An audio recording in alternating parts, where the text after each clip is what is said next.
Hey 8th graders! Today your favorite student teachers are going to teach you all about minerals. You will learn what minerals are, how to classify them, and important safety procedures you must follow as you test minerals to figure out what they are and what they're composed of. So, what is a mineral anyway? It's naturally formed, inorganic solid that has a definite crystalline structure. So this means it cannot be a liquid or a gas. It must have been created in nature. It must have formed from elements, therefore plants and organisms cannot contribute to its formation, and it also must be organized in a crystalline pattern like this.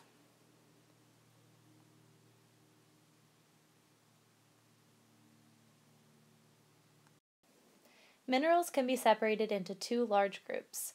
A silicate mineral means it's composed of both silica and oxygen.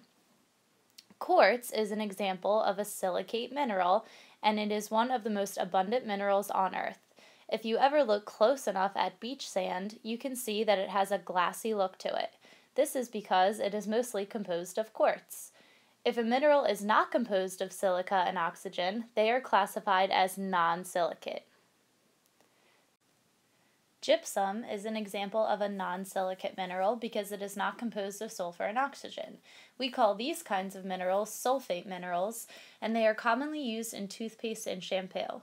This is because the chemical composition of a sulfate can make a great cleaning agent. Although quartz and gypsum have different chemical compositions, they do have something in common. They are both compound minerals. A compound mineral is composed of two or more elements. But not all minerals are compounds.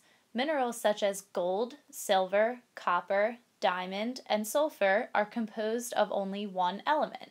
You can find them right on the periodic table. We call these native elements. Do you know what element diamonds are made of? Carbon. There are thousands of minerals in existence, and just a few of them are shown here. It is estimated that around 40 new minerals are discovered each year. Some of them look very familiar and others do not. There are a series of tests that you can try to determine the type of mineral that you have. The first test you can try is to distinguish the mineral's color, meaning you can look at it with your eyeball. Observing the color of a mineral sounds pretty easy, but it's important to be as specific as possible. The mineral to the right is sulfur. It has an extremely characteristic appearance and can almost always be identified by just its color. But other minerals are much harder to distinguish with the naked eye, so we probably need to try a second test. Determining the luster of a mineral is another crucial test to take. Luster is the way the surface reflects light. Therefore, when you say an object is shiny or dull, you are describing the luster. If a mineral is bright, shiny, or reflective, it has a metallic luster. If the mineral's appearance is glassy, plastic, greasy, creamy, or dull, it has a non-metallic luster. Sometimes it can be hard to identify, so you have to be really thorough when you're checking out the mineral. Hematite is an example of a metallic mineral because it's really reflective and bright, as you can see on the right-hand side. Talc is an example of a non-metallic mineral because it has a waxy or sort of pearly appearance. Another test we use to determine a mineral is the streak test. For this kind of test, you take a porcelain tile called a streak plate and strike the mineral against it to see what color streak it leaves behind. This might sound like a weird test because you would assume the mineral would streak the plate with whatever color the mineral appears to be. However, the streak test can help identify how hard a mineral is due to how much streak it leaves, and it can also leave a different color on the plate than you observed with your eye. This streak shows you the mineral powder. Many minerals have a different color when powdered than they do in crystal form. This is because the streak is not affected by air or water, so the powder shows the mineral's true color. Hematite, for example, has a characteristic red or brown streak even though the mineral looks black. When you're performing the streak test, you have to make sure you're paying attention to safety first. It is important to take safety precautions when attempting a streak test. First, you must place the streak plate flat onto the table. When you are ready to make your streak, it is important that you swipe the mineral away from yourself to avoid injury. Lastly, the amount of pressure you add is very important. It should not be excessive. Press the mineral to the streak plate the same way you would press a pencil to a piece of paper.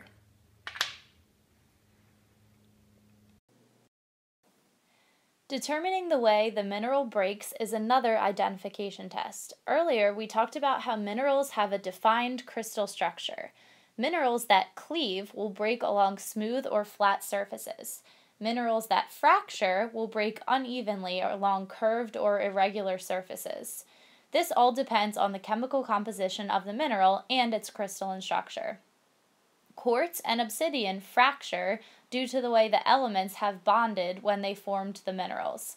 Calcite and fluorite are minerals that break along a zone of weak bonding, which creates a smooth or flat edge. On the bottom left, you can see that there are many different types of cleaves depending on the composition of the mineral. Determining the hardness of a mineral can also be helpful to its identification. We use the Mohs scale of hardness to determine how hard a mineral is. This scale ranges from 1 to 10, 1 being the softest and 10 being the hardest. There are 4 objects you can use to test hardness: your fingernail, a penny, a glass plate, and a steel nail. Therefore, there are important safety precautions you must take in order to complete a hardness test. First, you place the mineral on a flat surface and hold the side of it with one hand. Make sure that when you're ready to scratch the mineral with one of the objects, you scratch away from yourself to avoid any possible injuries. Thirdly, the amount of pressure you apply to the rock is important. Do not press too hard or too lightly. Add the same amount of pressure you would when holding a pencil to a piece of paper. With these safety precautions in mind, we can see how these objects determine minerals' hardness. See how we can conduct a hardness test on minerals. Take your mineral, put it flat on the table. Now there are 4 objects you can use: a fingernail, which has a hardness of 2.5, a penny, which has a hardness of 3.5, a sheet of glass, 5.5 on the hardness scale, and a steel nail or a file. This has a hardness of 6.5. So we have some safety procedures to follow as we do this. On your fingernail, just as the streak test, you want to swipe away from yourself. So hold your fingernail, add a little bit of pressure, see, did it scratch or not? That'll tell you how hard it is. If I scratch the actual mineral, that tells me this is weaker. It has a hardness that is less than 2.5. Now I'm going to move on to my penny. Same thing, scrape the penny away from you, see which one it scratched. Did it scratch your mineral or did it scratch your penny? That'll determine how hard it is. This is a 3.5. Next we have our glass plate. Now this you want to be very careful about. We're actually going to put the glass plate on the table and scrape with the mineral, again, away from ourselves. This will tell us which one, and it's not scratching, so therefore I know this is much weaker than the glass plate. It's 5.5. Okay, now I want to scratch with the nail away from myself again, and yeah, this one scratches very easily. You can see that pretty well. So that tells me that this rock is much weaker than 6.5. If it were more than that, then that would be something along the lines of a diamond. Diamonds are the hardest minerals of all.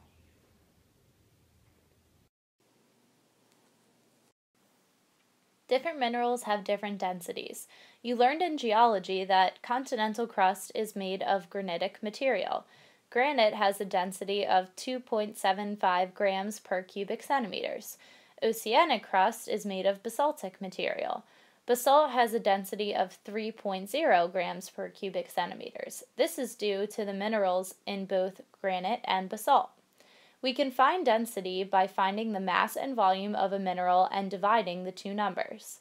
You find the mass of the mineral by weighing it on a triple beam balance and recording the number. You can find the volume of the mineral by using displacement. You fill a graduated cylinder up and record how full it is. Then tilt the graduated cylinder to the side and slowly slide in the mineral. Record the number that the water line is now and subtract your original measurement. This will give you the volume of your mineral. To find the density, divide the mass of your mineral by the volume. There are so many minerals on Earth, and many of them we use every day.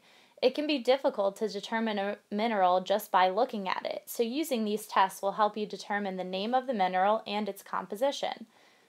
Remember to always use safety first when testing minerals during the hardness and streak tests, and place the streak plate and the glass on a flat surface. Get ready to test some minerals of your own this week and see if you can crack the code.